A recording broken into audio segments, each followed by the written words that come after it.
Ô Caio, o nome dela é A Religiosa. Sim. Olha só. Ô Caio, bom dia. Eu sou uma garota de 21 anos, eu me converti há 3 anos.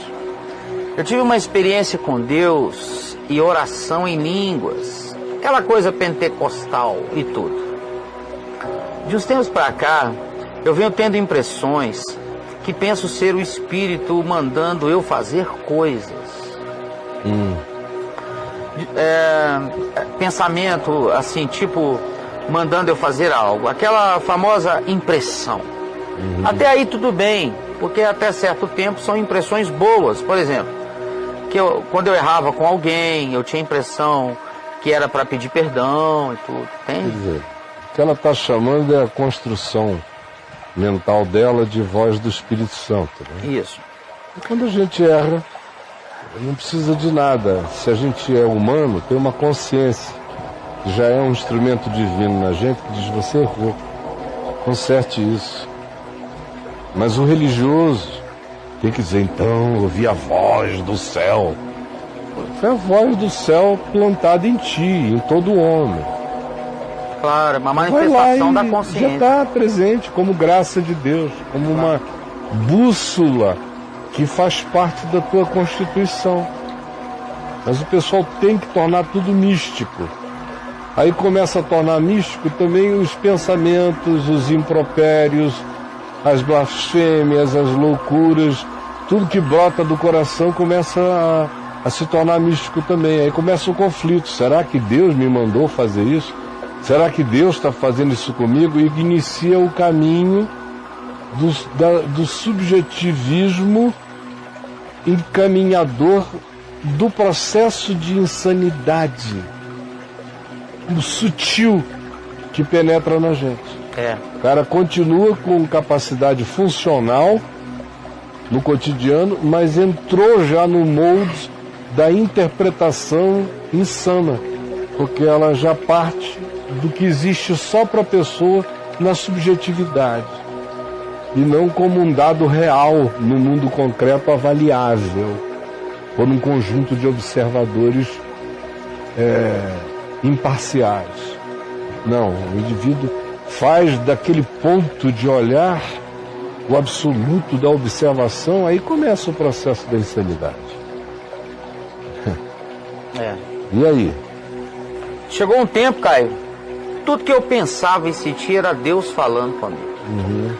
Eu me sentia escravizado. Até quando chegou no limite de pensar na história de Abraão e Isaac e pensar que Deus estava mandando eu matar a minha mãe. Eu não estou te dizendo como é que vai o negócio? Começa a hipertrofiar o valor da interioridade e chamar a tua interioridade e subjetividade de voz de Deus. Então o processo de pensamentos passa a ser batizado como um processo da construção do oráculo divino em mim. Olha só. Então, se for para você ouvir aquilo como vai e pede perdão porque você errou, é justamente essa ação natural de uma consciência viva, batizada agora de voz do Espírito Santo, que vai abrir o precedente para que, das outras vezes em que a mesma voz dentro de você diga: vai e mate a sua irmã, porque ela é amada demais por você, como Abraão amava Isaac, então a entregue no altar, você também fica em dúvida se é loucura sua ou se foi voz de Deus. Só que quando você institui a sua subjetividade como voz divina, aí, meu amigo, abre-se a comporta para todas as loucuras virem como sugestão na sua cabeça. Você ganhou um passaporte para a loucura sublimizada, mistificada, quando você aceita esse processo. E vira uma psicose. E está tomando, o mundo pentecostal, infelizmente, do ponto de vista psicológico, está tomado disso. Dessas categorias aí. A própria espiritualidade pentecostal existe estimulando esse processo. Meu Deus. Não é à toa que a maior parte dos internados nas clínicas de tratamento mental são oriundos de igreja pentecostal. E aí? Pois então, Caio, aí chegou no limite de eu pensar na história de Abraão e Isaac e pensar que Deus estava mandando eu matar minha mãe por amor a ele. Eu venho sofrendo muito, ela bota um monte de U aí no muito. Eu venho sofrendo muito com isso. Sempre acho que Deus está me exigindo algo para que Ele me aceite. Eu venho orando, sabe? E Deus tem me revelado que não vem dele. Claro que não precisa orar, né? Esse é o tipo da coisa que, se você não é filho do movimento pentecostal, não é filho do subjetivismo, se você não é filho da voz secreta e soberana, produzida de você para você mesma no seu coração e batizada com o nome de voz de Deus, que é o que frequentemente acontece no pentecostalismo, se você não é filho desse ensino que institui o desejo subjetivo como dogma para a sua obediência pessoal, então você não entra nessa. Se você não é filho desse processo, você não entra nessa. Mas se você é filho de um processo assim, você inevitavelmente acaba caindo de um modo ou de outro no culto à sua loucura pessoal como dogma divino plantado em você. É ruim demais. Mas está entupido, brother. E o chocante é que não para de crescer. Eu tenho atendido pessoas que têm me assustado de ver como elas são funcionais, capazes de passar num concurso público para juiz, com boa qualificação, passar em qualquer concurso com ótima qualificação. Funcionalmente a pessoa existe. Mas ali dentro ninguém sabe que existe um mundo tão particular, fixado e absolutizado no olhar daquela pessoa que só consegue enxergar daquela ótica, e que não tem mais o poder de levar em consideração o conjunto das percepções, porque ela caiu no mergulho do culto à voz na sua subjetividade. E aí eu vou levando cada susto, porque as pessoas são aparentemente funcionais. Você começa a conversar, começa a ver o desenvolvimento da vida, você vai levando sustos quânticos quando você vai observando como você está lidando com uma construção fantasiosa. Nunca existiu aquilo. Mas a pessoa faz daquilo a sua guerra. Esses dias agora eu encontrei alguém, faz uma semana, capaz de desenvolver opiniões e odiar pessoas à distância. Pessoas que eu conheço e que ela não conhece, mas ela à distância tinha certeza do que essas pessoas pensavam acerca dela. Essas pessoas não sabem nem que ela existe. Meu Deus. E ela está no meio do convívio de todo mundo. Tem um monte de gente que nem percebe que ela está ali e ela acha que ela faz parte da agenda secreta, oculta e macabra de cada pessoa contra ela. Agora, você conversa com a pessoa inteligente, normal. Olha. Mas tem uma bomba, tem uma pessoa bomba ali dentro. E os sustos que você começa a levar quando essa coisa toda desabrocha, é terrível. Essa nossa amiga aqui está dizendo que isso evoluiu para esse nível de mata tua mãe em obediência a mim. Quero ver se tu me amas mesmo. Tu não amas tanto a tua mãe? Então mata a tua mãe por amor a mim. É assim que todas as seitas se desenvolvem. Eu falei aqui do Abraão e do Kierkegaard e do salto de fé na semana passada. Foi. O que o Kierkegaard dizia era isso. Foi por isso que ele dizia que chegava num dado momento da experiência humana em que ou a fé era legítima e se mostraria legítima pela cessação do caminho na direção da imolação de Isaac, porque aí Deus mesmo pararia esse processo, ou ela se tornaria loucura definitivamente se Isaac fosse assassinado. Mas o nível é muito pequeno, a sutileza é muito grande. Se o indivíduo não entende o que é ter uma vida de fé e imagina que fé é ter crenças absurdas na prática da vida, incluindo o outro como protagonista das minhas crenças, porque você veja, isso não se satisfez em ser algo só dela. Alguém tem que ser incluído no processo mental insano dela, no caso a mãe, a fim de ser imolada como demonstração e autenticação de que ela é quem ela é para Deus. Para eu ser quem eu sou, para Deus eu mato a minha mãe, para Deus não ter dúvida. Então uma pessoa que tem esse tipo de espiritualidade e de emulação na vida, está fadada a realizar todas as insanidades, depende das oportunidades e do que eventualmente deixe de controlá-la, deixe de ser o cabresto mínimo segurando o processo desvairado que está sendo construído na mente da pessoa. É o que Paulo diz, ficar entregue a um estado mental reprovável. Quando você entra nesse processo e não tem referência para sair dele, é uma coisa horrenda. É loucura e insanidade incurável. Por isso a fé, ela tem que ser praticada tendo o paradigma Jesus diante de mim. Eu não quero ter a fé de Abraão, eu tenho a fé de Jesus. Em Jesus e a fé de Jesus.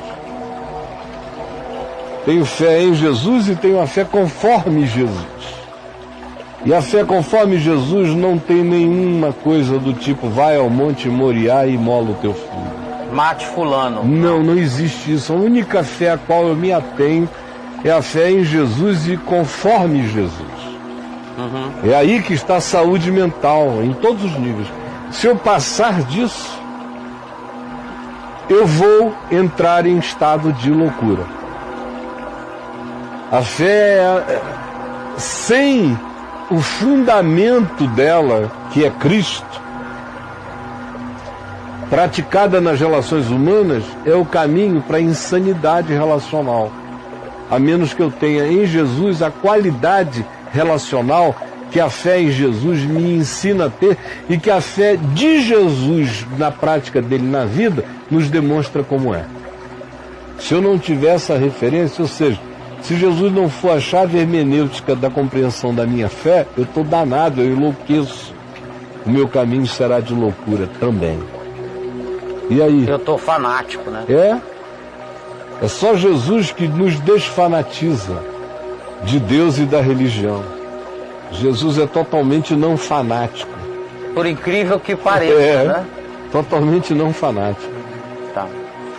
Pois é, Caio, aí ela vem orado e Deus tem me revelado que não vem dele isso.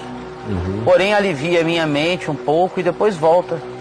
Sempre achando que devo fazer isso porque pode ser Deus. Por causa, ela ficou presa no circuito, no ciclo pentecostal do processo. É claro que a mente dela diz que não é. É ilógico, é insano, é horrendo o que se propõe a ti.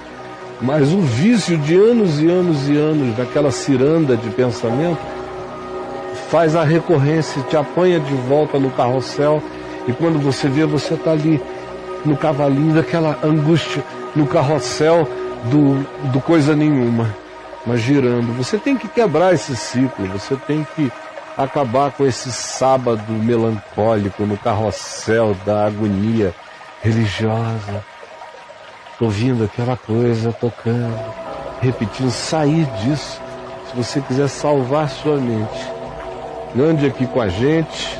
Você tem uma oferta diária aqui que eu faço de sanidade, de compreensão do Evangelho, de equilíbrio mental.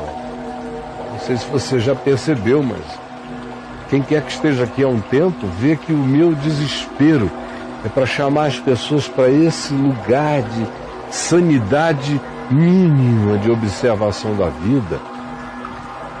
Isso é possível em Cristo. Do contrário, o resto é insanidade. O mundo é insano, a religião é insana, a política é insana, o mercado é insano, a mídia é insana. A gente está vivendo no meio da insanidade, induzidos à insanidade o dia inteiro.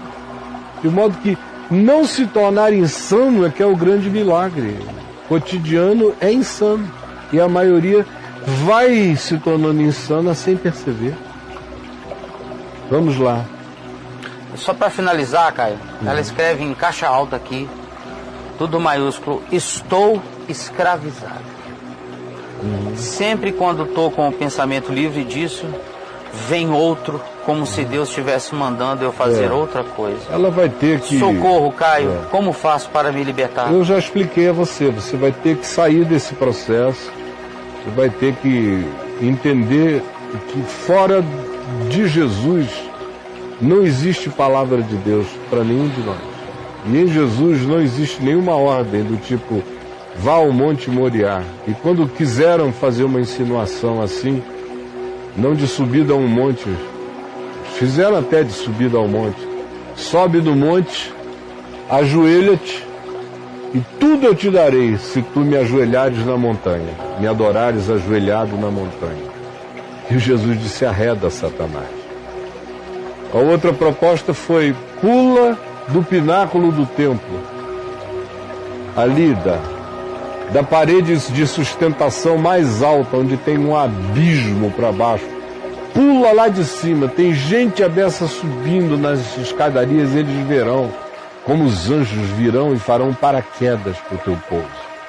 E Jesus disse, não tentarás ao Senhor teu Deus, Satanás.